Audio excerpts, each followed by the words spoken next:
नमस्कार। MP classes Karanga में आपका स्वागत है। आज हमें कक्षा 10 की गणित से एक नई प्रश्नावली शुरू करेंगे जिनका नाम है सांख्यिकी आंकड़े। शुरू करेंगे। इसमें इस प्रश्नावली में माध्य के और बहुलक से संबंधित प्रश्न आएंगे। तो इसके लिए हमने एक सवाल लिया है। किसी गेंदबाज द्वारा 10 क्रिकेट मैचों में लिए गए रन इस प्रकार से है। लिए रन विकेटों की संख्या इस प्रकार से है। रनों का भी आ सकता है। लिए गए विकेटों की संख्या इस प्रकार से है। पहले मैच में 2 विकेट, दूसरे में 6, ये इस प्रकार से 4, 5, 0, 2, 1, 3, 2, 3। 10 मैच हो गए। 1, 2, 3, 4, 5, 6, 7, 8, 9, 10। सरल ही सवाल है और ये अधिकतर परीक्षाओं में आ जाया करता है। ये इसे माध्य के बहुलक ज्ञात करना है। तो सबसे पहले तो हमें पता होना चाहिए होते क्या है। माध्य क्या होता है, माध्य क्या होता है, बहुलक क्या होता है।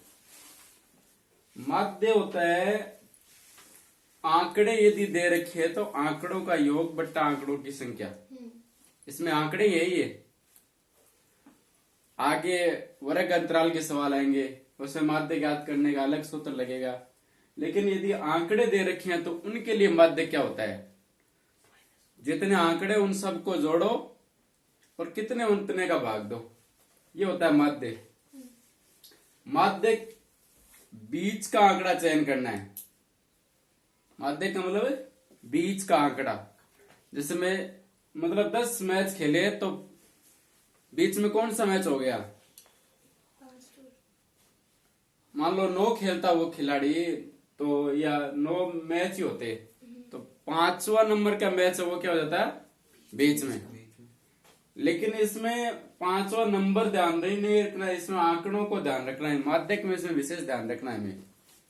बहुलक क्या होता है कि सबसे ज्यादा विकेट उसने कौन से विकेट लिए गए हर मैच में, ज्यादा बार कौन कितने विकेट लिए, वो बहुलक होता है। ज्यादा बार विकेट कितने कितने, जैसे 0 इसने 1 ही बार लिया, 2 विकेट उसने 3 बार लिया और 3 विकेट इसने कितनी बार लिया, 2 बार लिया।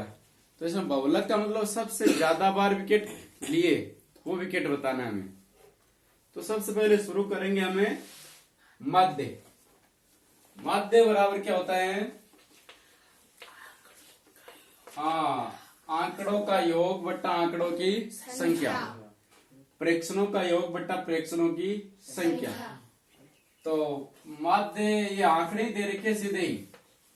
माध्य बराबर प्रेक्षणों का योग,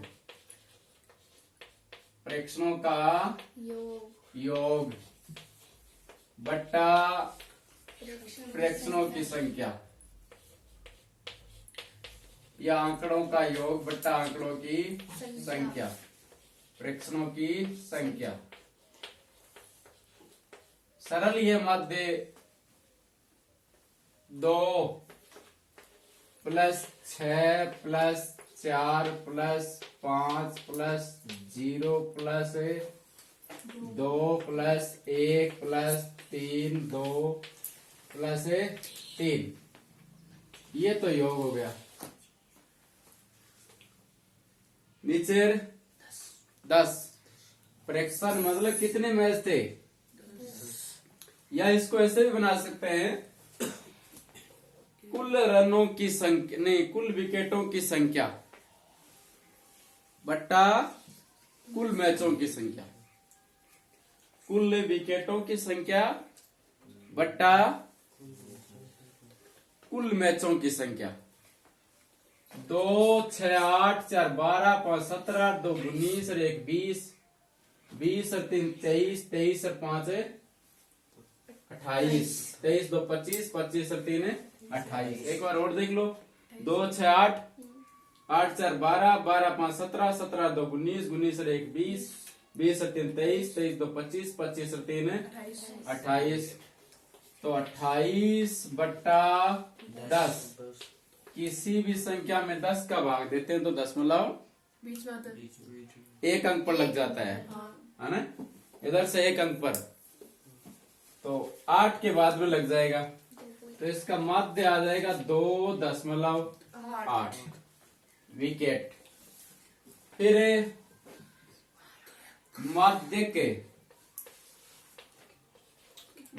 की एक शर्त है भाई, क्या शर्त है माध्य की? आरोही क्रम में लिखना।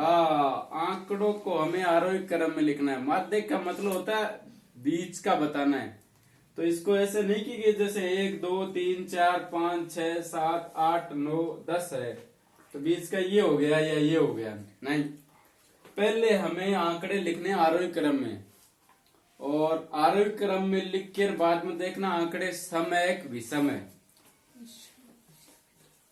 विषम आंकड़ा होता है ना, तो उसका तो सूत्र क्या होता है, जैसे कि आंकड़े 9 है तो 9 का बीच का आंकड़ा कौन सा आ जाता है? 5वां नंबर का। 7 है तो 4 नंबर वाला बीच में आ जाएगा। लेकिन इसमें सम आंकड़े, देखो पहले तो हम लिखेंगे इसको आरोही क्रम में, आरोही क्रम में लिखेंगे। आरोही क्रम में लिखेंगे तो सबसे पहले कौन है? 0, बाद में 1, 1 के बाद में 2 कितनी बार है? 3 बार लिखना है इनको। फिर 3 कितनी बार? 2 बार। फिर 4 है, और 4 कितनी बार है? 1 बार। 5 1 बार, 6 1 बार। देख लो एक बार 10 हो गए कि 1 2 3 4 5 6 7 8 9 10 हो गई, 10 आंकड़े हो गए। तो इसमें क्या है? 10 आंकड़े, 10 आंकड़े हैं तो समय भी समय सम है, ये 10 आंकड़े सम है, तो इसका बीच का तो अभी मिलेगा नहीं एक, तो 2 ढूंढ लो बीच का। ये हो जाएगा दोनों। इधर 4 छोड़ दो, इधर 4 छोड़ दो, इधर से 4 छोड़ेंगे, इधर से 4, दोनों आ जाएंगे। तो माध्य बराबर क्या होगा इनका? 2 + 3/2। कितना है ये? 5/2। कितना आया? 2.5। ये माध्यक है। अगर ये 9 ही मैच होते तो माध्यक क्या हो जाता? 2 हो जाता। इसमें ये आ जाता बीच का, कौन है? 5 नंबर वाला। 1 2 3 4 इधर और 4 इधर, 9 ही होते तो फिर इसका सूत्र क्या बनाएंगे माध्यक का? भाई इसमें जैसे इसमें बनाया है प्रेक्षणों का योग बट्टा प्रेक्षणों की संख्या, तो इसमें माध्यक का सूत्र क्या कैसे बनेगा? इसमें थोड़ी शर्त है। क्या शर्त है? यदि n विषम हो, n का मतलब पदों की संख्या, पद कितने है? 10 है ना, तो पहले तो n, यदि n विषम हो मतलब आंकड़े विषम हो, विषम हो तो उसका सूत्र क्या होता है? जैसे अभी बताया था 9 आंकड़े, तो कौन सा माध्यक मिला? 5 नंबर का, 5वां। विषम हो ना, तो उसका सूत्र बनेगा माध्य का, क्या बनेगा? माध्य का सूत्र बनेगा n + 1/2 वां पद, ये सूत्र बनेगा। 9 है ना, 9 में 1 जोड़ो 10, 10 में 2 का भाग दो, 5वां पद माध्यक होगा। n + 1/2 वहां पद, ये होगा माध्यक। कब है? हाँ, जब आंकड़े विषम हो या n सम हो, n का मतलब पदों की संख्या। चलो विषम हो।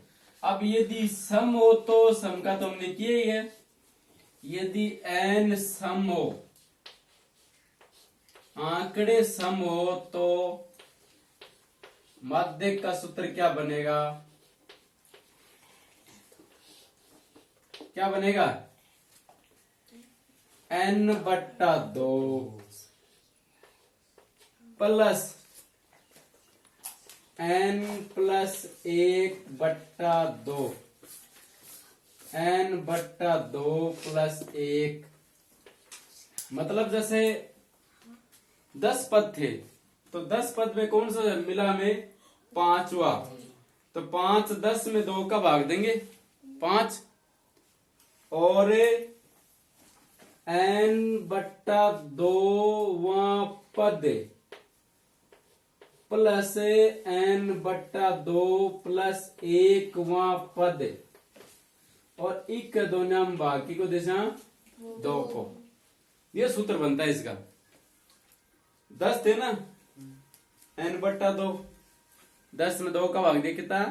5, 5वां पद, n/2 5 और 1 6वां पद। तो 5वां 6वां जोड़ करके इसमें किसका भाग देंगे?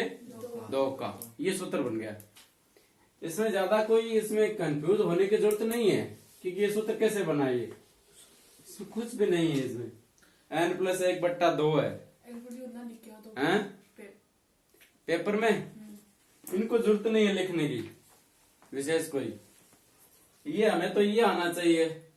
सम है तो बीच वाले पद 2 लेकर इनको जोड़ के 2 का भाग दे देंगे, और विषम है तो विषम का तो हमें पता ही चल जाएगा सीधा ही।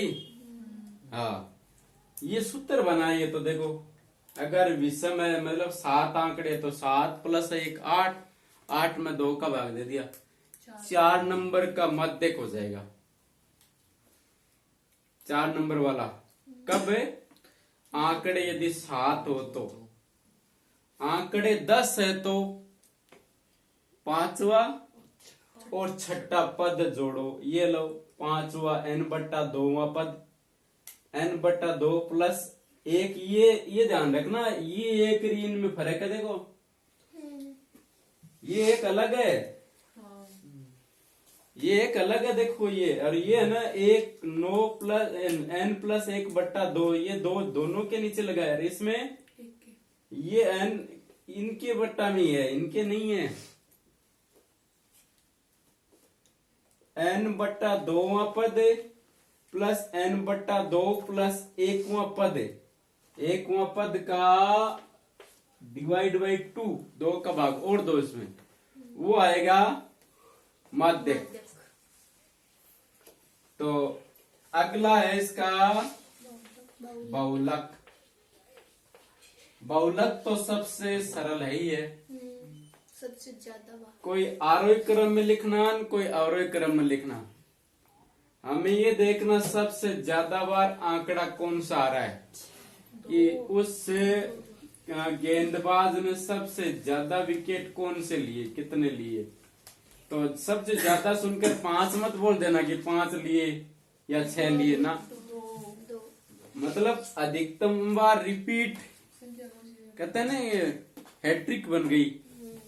तो 3 विकेट लगातार लेने पर हैट्रिक बनती है। कई बार 3 मैच में लगातार ले ली, वो 3 मैचों की हैट्रिक हो गई, 5-5 ले लिए, तो 5 विकेटों की हैट्रिक हो गई, 3 बार ले ली लगातार। तो इसमें हमें बताना है कि कौन से विकेट उसने ज्यादा लिए, 2 लिए, 3 लिए, 5 लिए। दो तो 2 विकेट ज्यादा बार लिए उसने, 3 बार ले लिए, और 3 विकेट है। दो बार और ध्यान रखना, बहुलक के 2 आंकड़े भी उत्तर आ सकते हैं। परीक्षा में कंफ्यूज मत हो जाना। कई बार इसमें 3 है ना, इन 4 को मिटाकर 3 दे देता है। अब आप कंफ्यूज हो जाओगे, इसका बहुलक कितना दूं, 2 दूं 3 दूं, तो वहां पर दोनों लिखने हैं। अगर 2 आंकड़े बराबर बराबर, जैसे 2 3 बार आ गया इसमें, 1 और 2 3, और 3 भी मान लो सपोज करो 3 बार आ गया, तो अब एक ये नहीं कि कई बच्चे तो 2 लिख दिया और कई 3 लिख दिया और फिर आपस में ये करेंगे मेरा सही है तेरा गलत है। वो दोनों लिख कर आना है, 2 भी लिखना है 3 भी लिखना है। तो बहुलक इसमें कितना है? इसमें सीधा ही पड़ा है 2 है इसमें, लेकिन 3 भी 3 बार हो, जैसे 4 कट होकर यहाँ पर 3 आ जाए बाय चांस परीक्षा में, तो इसके बहुलक हमें दोनों लिखने 2 और 3। इसका तो इतना ही उत्तर रहेगा। तो ये आंकड़ों में सरल सा प्रश्न माध्यक बहुलक। अब इनकी आगे हम थोड़ी जानकारी लेंगे। अगर वर्ग अंतराल में हो, आंकड़े, तो माध्य ज्ञात करने का सूत्र क्या है? माध्य ज्ञात करने का सूत्र है, ये वर्ग अंतराल में नहीं है, लेकिन इसको बना सकते हैं हम वर्ग अंतराल में, ऐसी कोई बात नहीं है।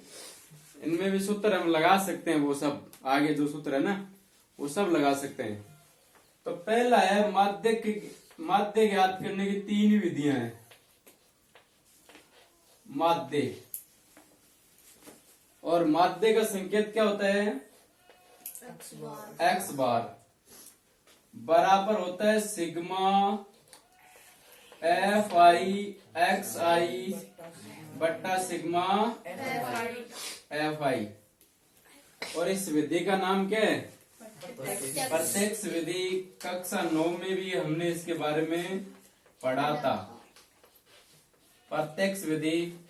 इसमें हमें पता होना चाहिए एक्स आई तो क्या होता है और एफ आई क्या होता है। आई का मान क्या होता है? आई का मान कहां से कहां तक है? एन तक होता है। ये एक प्राकृत संख्या है आई, 1 से एन तक। इनमें ज्यादा कंफ्यूज लेने की आवश्यकता नहीं कि आई का मतलब होता है एन, प्राकृत मान, निश्चित मान है इसमें एक्स के, 5 1 7 1 10 1। तो ये है प्रत्यक्ष विधि। दूसरी विधि है कल्पित माध्य विधि। A plus sigma F I D I sigma F I, ये विधि का नाम है कल्पित माध्य विधि। कल्पित माध्य विधि है ये। नंबर 3 है पग विचलन। ए प्लस सिग्मा यू आई बट्टा सिग्मा एफ आई इंटू एच। एच का पता ही है, इसमें आगे आएगा वर्ग माप है, ठीक है। और यू है क्या है? यू बराबर क्या है? एक्स माइनस ए बट्टा एच। डी है एक्स माइनस ए, इतना ही है। और ए है कल्पित माध्य। कल्पित का मतलब है हम मानेंगे माध्य ये है, लगभग मान लेंगे ये उत्तर है, माध्य इतने के आसपास आएगा। नंबर है अगला क्या है? माध्यक है। माध्यक का सूत्र होता है L प्लस एन बट्टा 2 माइनस सी एफ बट्टा एफ इंटू एच। ये माध्यक का है। इसमें L क्या है? माध्यक वर्ग की निम्न सीमा। N N होता है इसमें सभी बारंबारताओं का योग। सिग्मा F होता है ना, वही N है, सब बारंबारताओं का योग। और CF है माध्यक वर्ग की ऊपरी संचय बारंबारता या पहले वर्ग की संचय बारंबारता। F है माध्यक वर्ग की बारंबारता। H जो इसमें वही है वर्ग माप। वर्ग माप का मतलब होता है जो अंतराल होता है 10 से 20, 20 से 30, 30 से 40, वो उच्च सीमा और निम्न सीमा का अंतर कितना है, वो H है। ये माध्यक है। नंबर अगला क्या है इसमें, बहुलक। ये सूत्र किस में लगते हैं, ये लगते हैं वर्गीकृत आंकड़ों में, वर्गीकृत आंकड़ों में लगते हैं। वर्ग अंतराल में जो आंकड़े हैं ना वहां पर लगते हैं ये वर्गीकृत आंकड़ों में। बहुलक का सूत्र क्या होता है, L plus F1 minus F1 minus F0 बटा 2F1 minus F0 minus F2 into H। ये बहुलक का सूत्र है L plus F1 minus F0, ये F ऊपर का है, बट्टा 2F1 minus F0 minus F2 into H। बहुलक वर्ग में L है बहुलक वर्ग की निम्न सीमा। F1 बहुलक वर्ग की बारंबारता, F0 बहुलक वर्ग की ठीक ऊपर की ठीक ऊपर वाली बारंबारता, F2 बहुलक वर्ग की नीचे वाली बारंबारता। H सब में है ही है। इसमें बहुलक वर्ग कैसे निकलता है कि सबसे ज्यादा बार जो आंकड़ा वर्ग अंतराल आ रहा है ना वही बहुलक वर्ग सबसे ज्यादा बार आ रहा है और वही बहुलक वर्ग है। इसमें माध्यक वर्ग कैसे निकलता है, सभी बारंबारताओं को जोड़कर 2 का भाग देंगे, वो जिस संचयी बारंबारता में अवेलेबल है या उपलब्ध है वो माध्यक वर्ग होगा। तो इनके बारे में हम आगे विस्तार से पढ़ेंगे। माध्य के बहुलक के प्रत्यक्ष विधि, छोटे आंकड़े होते हैं उसमें प्रत्यक्ष विधि काम में लेंगे। विधि का नाम न दे तो कोई सी विधि हम काम में लेकर इसमें कर सकते हैं, और नाम यदि दे दिया तो उसी विधि से हल करना है। तो माध्य के सवाल है ना, और बहुलक और माध्यक में कोई विधि है नहीं है, ये वैसे एक ही है। इनमें माध्य में 3 विधियां जो आगे प्रश्न हल करेंगे हम।